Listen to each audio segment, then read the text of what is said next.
Jangan lupa subscribe YouTube channel Metro TV News dan jangan lupa nyalakan notifikasinya. Pemirsa, suara bulat semua fraksi menyetujui Komjen Listio Sigit sebagai calon Kapolri yang diajukan oleh Presiden Joko Widodo. Bagaimana kemudian Listio nantinya bisa menjawab semua tantangan sebagai pucuk pimpinan Polri? Kita akan membahasnya dengan Ketua Harian Kompolnas Beni Mamoto dan pengamat politik Ray Rangkuti. Selamat sore Bapak-Bapak. Selamat sore.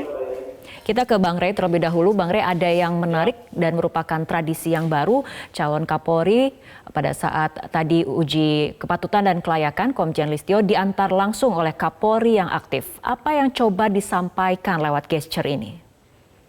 Kan dalam beberapa tahun terakhir ini kan memang selalu muncul isu soal soliditas di lingkungan kepolisian gitu.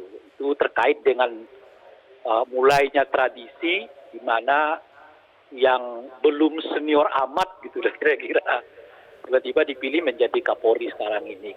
Jadi mungkin itu sedikit banyak memberi suasana yang ya tidak nyaman mungkin di lingkungan institusi polisi gitu. Nah, oleh karena itu tindakan yang dilakukan oleh Pak Kapolri yaitu secara langsung juga ikut mengantarkan calon Kapolri ini langsung ke DPR untuk makin memperteguh bahwa tabiat, perilaku, kultur yang selalu harus milih paling senior di antara calon Kapolri itu sudah mulai ditinggalkan. Itu yang pertama. Nah, yang kedua menegaskan sebetulnya bahwa kebutuhan institusi polisi sendiri pun dan dengan sendirinya masyarakat secara umum lebih mengacu kepada profesionalisme. Kalau memang profesional, kemudian dikenal tindak tanduknya, ya, kemudian rekam jejaknya, gitu, ya mereka memang patut dan layak untuk dipromosikan menjadi calon Kapolri. Saya kira apa yang menjadi tindakan dari Pak Kapolri hari ini, saya harapkan juga itu menjadi tradisi umum di lingkungan polisi, bukan saja terkait dengan pencalonan Kapolri, tetapi juga penghargaan kepada siapapun polisi yang betul-betul berprestasi, gitu. Tanpa melihat di angkatan berapa, ya usianya berapa, dan seterusnya. Jadi yang dilihat itu adalah prestasinya apa. Oke, baik. Pak Beni, apakah pandangan Anda juga sama dengan Bang Ray? Betul, jadi ini menjadi tradisi baru yang patut kita apresiasi. Secara simbolis sudah ditunjukkan bahwa Polri tetap solid. Apapun keputusan dari Bapak Presiden untuk memilih, meskipun terjadi lompatan seperti ketika Pak Tito, tetapi dalam hal ini seluruh jajaran Polri mendukung dan kemudian nanti akan bekerja sama dalam merealisasikan program-program yang sudah dipaparkan di depan Komisi 3 DPR RI. Oke, kita kembali ke Bang Ray. Secara aklamasi Komisi 3 DPR RI hari ini menyetujui Komjen Listio menjadi Kapolri. Apa yang membuat langkah Komjen Listio ini berjalan mulus menjadi Kapolri? Pertama tentu karena tidak ada calon lain, hanya ada satu calon kan. Nah yang kedua, kalaupun ada misalnya keberatan itu tidak signifikan. Seperti kita ketahui sekarang 6 dari 9 fraksi di DPR itu adalah koalisi pendukung Pak Jokowi gitu loh kira-kira ya, atau presiden gitu. Sehingga dengan itu kalaupun ada misalnya penolakan itu tetap tidak dapat menggagalkan istilahnya itu ya pemilihan Pak Listio untuk menjadi Kapolri gitu. Jadi mungkin cara pragmatisnya daripada tetap salah ya lebih baik didukung tetapi titipkan agenda-agenda gitu. Nah, itulah yang saya baca tadi misalnya dari beberapa fraksi yang katakanlah tidak bersatu dengan atau bukan bagian dari koalisi pemerintah yang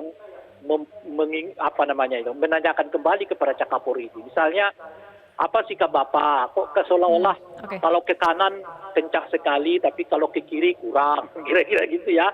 Dan seterusnya misalnya soal terorisme ya, dan termasuk di dalamnya tentu saja adalah soal kriminalisasi yang banyak dialami oleh aktivis-aktivis saat ini yang cukup kritis kepada pemerintahan Pak Jokowi hari ini gitu. Jadi saya kira langkah yang mereka ambil itu daripada kalah lebih baik kita titipkan agenda saja kira-kira gitu. Ya, Pak Beni tanggapannya? Ya, jadi kalau kita mengikuti jalannya fit and proper test, kemudian bahkan naskahnya sendiri sudah tersebar, sudah disebarkan ke masyarakat. Ini bentuk transparansi di mana publik bisa mengikuti, kemudian nanti mengawal dan menagih janji apa yang sudah dipaparkan ini. Oleh sebab itu partisipasi publik menjadi penting sekali. Dan tadi kalau menyangkut masalah bagaimana jalannya fit and proper test, sudah wajar ketika terjadi kritik-kritik dan itu justru menjadi masukan yang bagus. Supaya nanti ketika melaksanakan tugas, Kapolri yang baru ini nanti sudah mengantisipasi dan mewaspadai masukan-masukan itu supaya hal-hal yang negatif tidak terjadi lagi. Baik. Pak Benny dan juga Bang Rey, selanjutnya kita akan membahas mengenai tantangan apa yang akan dihadapi oleh Komjen Listio sebagai Kapolri baru nantinya, tapi kita akan bahas sesaat lagi usai jeda berikut. Pemirsa, kita akan lanjutkan kembali perbincangan. Bang Rey, apakah sosok Komjen Listio ini bisa menyatukan internal Polri atau melakukan konsolidasi bahkan reformasi jika kita berbicara mengenai tantangan dari internal Polri sendiri? Kalau konsolidasi dan soliditas saya kira bisa ya. Tapi kalau reformasi saya tidak terlalu yakin. Kalau reformasi dalam pengertian dua hal. Reformasi yang bersifat internal maupun reformasi yang bersifat apalagi tentu yang struktural dan substansial.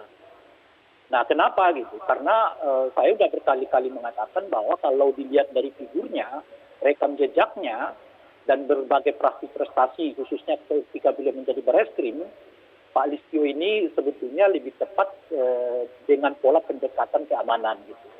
Oleh karena itu, seiring mungkin dengan visi Presiden yang menginginkan adanya keamanan setidaknya dalam 4 tahun masa baktinya yang akan datang, maka figur Pak Listio tepat menempati posisi Kapolri.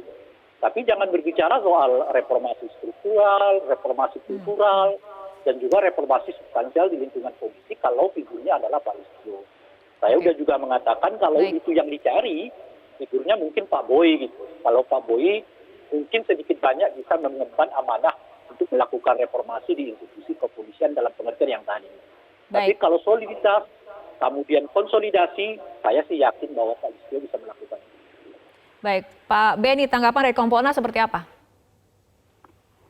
Ya, kami ketika mengikuti fit and proper tadi, kami melihat ada beberapa poin yang penting buat saya yang disampaikan oleh Pak Listio. Yang pertama, pemimpin yang melayani bawahan, pemimpin yang melayani masyarakat.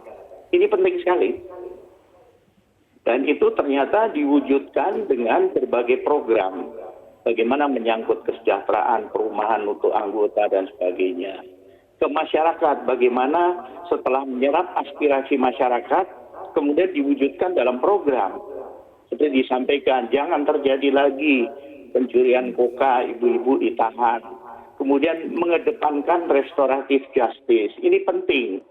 Kemudian bagaimana polsek untuk nantinya ke depan lebih kepada fungsi pembinaan masyarakat, bukan penegakan hukum. Nah, hal-hal seperti ini terobosan yang perlu dilakukan. Itu diantaranya adalah rekomendasi Kompolnas periode yang lalu, agar polsek-polsek itu lebih dikembangkan menangani masalah-masalah pembinaan masyarakat daripada penegakan hukum, karena kemungkinan konflik jadi tinggi. Baik Pak Benny, selain tantangan dari internal Polri, bagaimana dengan tantangan eksternal Polri sendiri? Mulai dari persoalan keamanan, tadi sudah kita banyak sedikit bahas, penegakan hukum, terorisme, pelanggaran HAM, dan juga komitmen pemberantasan korupsi. Ya, seperti disampaikan juga, bagaimana program pemolisian prediksi. Ini di era revolusi industri 4.0, kemudian begitu masifnya penggunaan medsos, apa yang terjadi di luar negeri, itu sangat mungkin terjadi di Indonesia. Itu sudah dilakukan langkah-langkah antisipasi. Sehingga ini menjadi penting ke depan, pendekatan teknologi seperti yang disampaikan Pak Rey tadi, betul. Itu sudah harus dioptimalkan. Bagaimana dukungan sarana prasarananya dan sebagainya. Sehingga ke depan diutamakan upaya preemptif preventif, baru terakhirnya penegakan hukum. Baik, Pak Beni, kita kembali ke Bang Rey dengan melihat program-program tadi yang disampaikan dalam fit and proper test. Apakah kemudian sudah menawarkan adanya terobosan baru ataupun solusi mulai dari tantangan eksternal Polri mengenai persoalan keamanan, penegakan hukum, terorisme, pelanggaran HAM, dan juga pemberantasan korupsi? Kalau terobosan menurut saya tidak ya, karena itu saya lihat umumnya itu akan dilakukan oleh siapapun Kapolrinya gitu. Dan mereka akan dibantu oleh oleh teknologi. Kalau teknologinya diperbaharui, ya teknologinya dimajukan, saya kira dengan sendirinya budaya di lingkungan kepolisian juga sedikit banyak akan berubah gitu. Nah, oleh karena itu mungkin bukan berbicara soal terobosan kalau berkaitan dengan itu gitu ya, tapi berbicara soal apa fokus utamanya gitu. Apa yang dilaksanakan tahun ini dulu, tahun berikutnya apa, tahun ketiganya begitu. Karena kalau kita baca ya semua visi misi yang disampaikan oleh Pak Listio, saya kira siapapun Kapolrinya akan melakukan itu. Kalau itu gitu menurut saya. Tapi ya harus ada prioritas-prioritas gitu. Nah, cuma kalau misalnya begini, kalau kita mau mengatakan lompatan, misalnya bisa nggak ya mengubah kultur polisi Bang Rey. yang sekarang dinilai oleh masyarakat lebih mendekatkan penekanan aspek keamanan kepada hal-hal yang lebih humanis, misalnya begitu. Baik. Ya, kita harapkan nanti kita lihat bagaimana kemudian sepak terjang dari Kapolri baru nanti Komjen Pol Listio. Baik, terima kasih Pak Beni Mamoto dan juga Bang Rey Rangkuti telah berbincang bersama kami sore hari ini dalam Prime Time News.